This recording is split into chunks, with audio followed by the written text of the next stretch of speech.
Hello, grade 7s. Welcome to IS class. I know we have been doing a lot of our learning in person during our Zoom calls. However, there's been instances and quite a few times where kids have not come to class during our online virtual meeting times, and so they're missing out on instruction, they're missing out on important lessons, and so this is our solution. Okay, we're going to go back to watching the lesson through a YouTube video. When we come to class, we will take a 5 to 10 minute quiz, and then we will answer questions, discussions, those kinds of things. But then a lot of the information, the stuff that you will need for like the test, those kinds of things will come through these videos. So you can pause it, you can take notes, and they're always at your disposal. But I would encourage you to not relax, that you would take notes, because I will be collecting your notes after and giving you credit for those of you who take notes while we do this. What I would like to do is to introduce to you our new unit. Our new unit is based off of the Indonesian history and the kingdom era period. Our project for this is we will create an online virtual textbook for the Indonesian kingdom era time, and you and whoever's in your group or your partner, you will be doing this together, but I want to give you about three different kingdoms: the greatest kingdom, the first Hindu kingdom, and the first Muslim kingdom in Indonesian history, to help model for you how we would like for you to conduct your research using primary sources, using research questions, inquiry questions, retelling the story, and using quality sources, okay? Timelines, things like that. So I look forward to this. We are doing this PowerPoint. It'll look very different than the PowerPoints I normally use. That's because this PowerPoint was created by Ibu Rizka. Many years ago, we used to teach this class together, and she taught it and created this PowerPoint. And so the reason why I'm telling you that right now is because she is the mastermind, and so she taught it, and I took notes. See here, and I finally found this back. Day 1, all these different stories, information, names, things like that. So for you, I will be doing my best. I understand I'm not going to be saying every name correctly, but I'm trying. And I just want you to know it is a struggle for me, and this is a big deal for me to do this live or on a video recording. So we will do our lesson. We will learn as much as we can in the 15-minute video that we have, or the 12 minutes that we have left. And then based off of this, we'll have a quiz next class, so you can prepare for that. You will be allowed to use your notes. It will be timed, so you won't have all day to do it.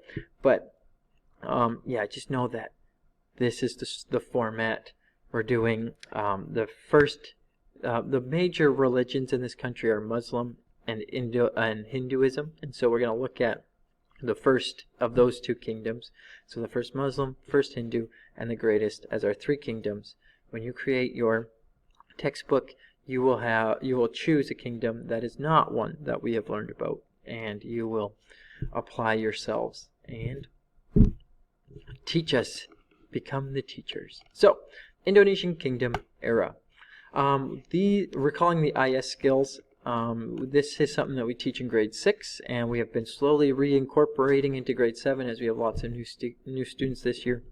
We just did one, the last little project we did on using primary sources, creating inquiry questions, citations, those kinds of things. So one of the important things is having guiding questions to help you during your research, using these questions to study the kingdom, and then finding the answers either through a primary or secondary source, paraphrasing as you prepare for your project. So as you're doing the research, you need to write down the information you got from each source, saying, oh, from this source I have this, paraphrase it, and then in your research document you will have paraphrases of each thing. As you put together the whole thing, you won't have to go back to each source to see what they said.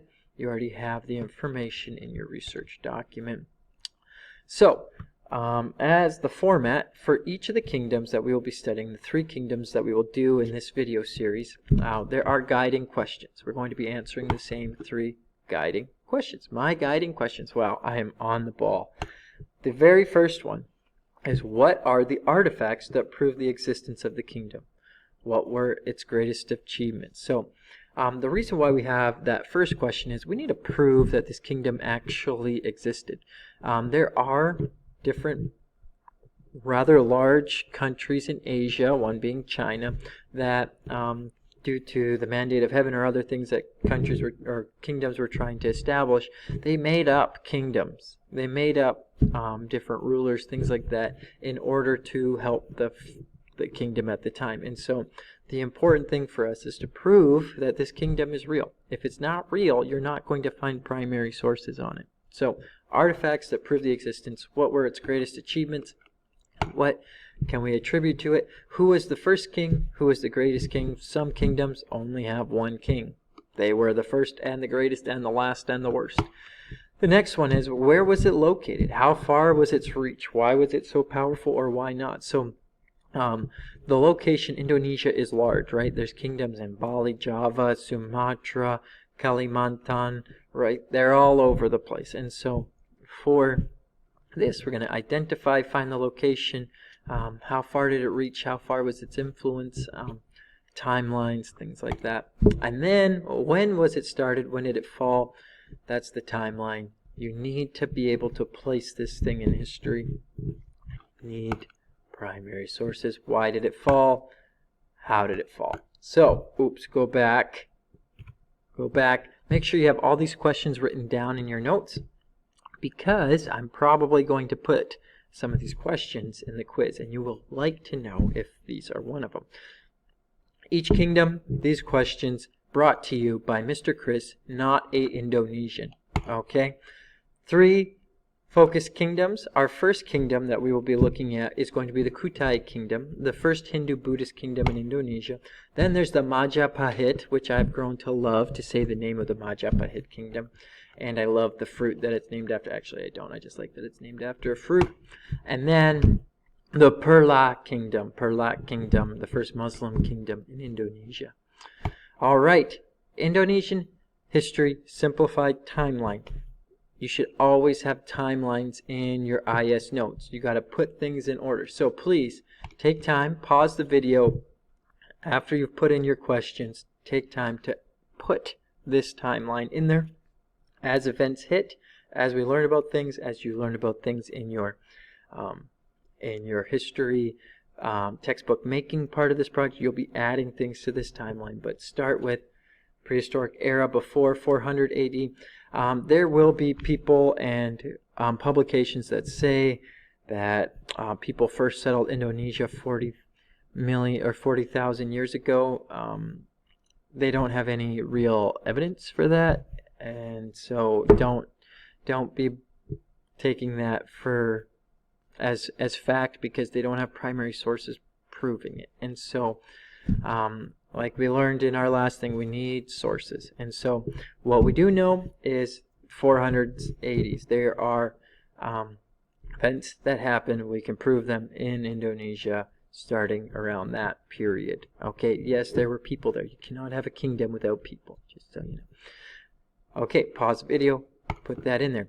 The Kutai kingdom. We will just get into this a little bit, but we will continue in the next one. What are the artifacts that prove the existence of the kingdom, and who was the first king? Who was the most famous king? And so for this, I would like for you, oh yeah, how far was its reach? Okay, we got all these questions again. Okay. Oh, yes, I forgot about this. So there's a video out, a movie out there. It's called The Shawshank Redemption, and there is a house, a halfway house, that after people are released from prison, they stay at. And there's this person who was in prison during this movie for like 40 years. When he came out of prison, there was cars, all these things, radios. The world had just changed 100% from when he first went into prison. And so he ended up not lasting very long after he left prison, but he stayed in the same place, so was read. And so part of the story is these people who are in there, they're put into prison and they're forgotten.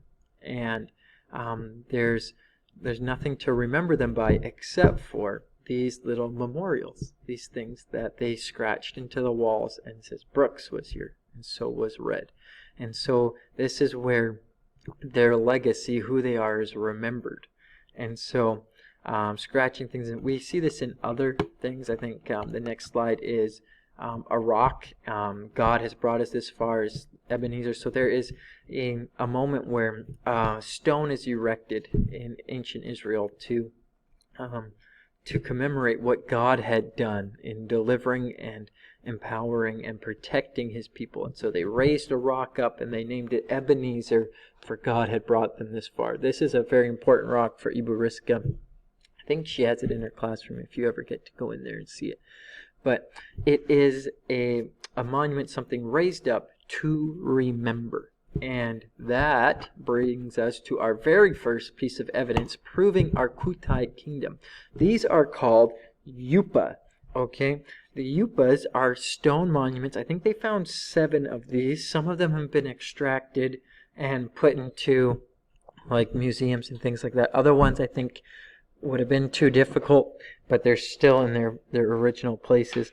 But on it, you can kind of see on the picture that there's a whole bunch of writing and written in ancient. I think it's ancient Javanese. I'm going back to my list here, but the information on these pillars, they're raised in the area where this kingdom used to be. We will talk about that, but they are stones that have been raised to remember this kingdom, and they have the genealogies of the kings, and they include the events that happened to these kings, and they're all written on these rocks. So these are artifacts, primary sources, telling of the kingdom, the period, who was the king, when it started, major events, things like that. But whenever you read something like this, remember, like we learned last year, is that the victor always tells the story. The person who won the battle, these people are only going to write their stories in a positive light. But, so it's the genealogy, events, achievements, and there are, I think, so these are the Yupa, Y-U-P-A. Spell that out in your notes. Very important. Okay. Oh, it's the next slide. Shoot. Okay. Was written in Sanskrit using the Palani characters. So this is, if you go back, you look at it, it's written in ancient Javanese, basically, is what they're saying. Using the Palawian characters, which I think will come up in another kingdom as we study and show that they were in relation or in conflict with each other. But the island, so these things are pretty cool. According to some sources, there are known to be around 7 memoirs that are still standing in Kalimantan. The location of this kingdom, just gave it away, right, is Kalimantan. Where was it located? Kalimantan.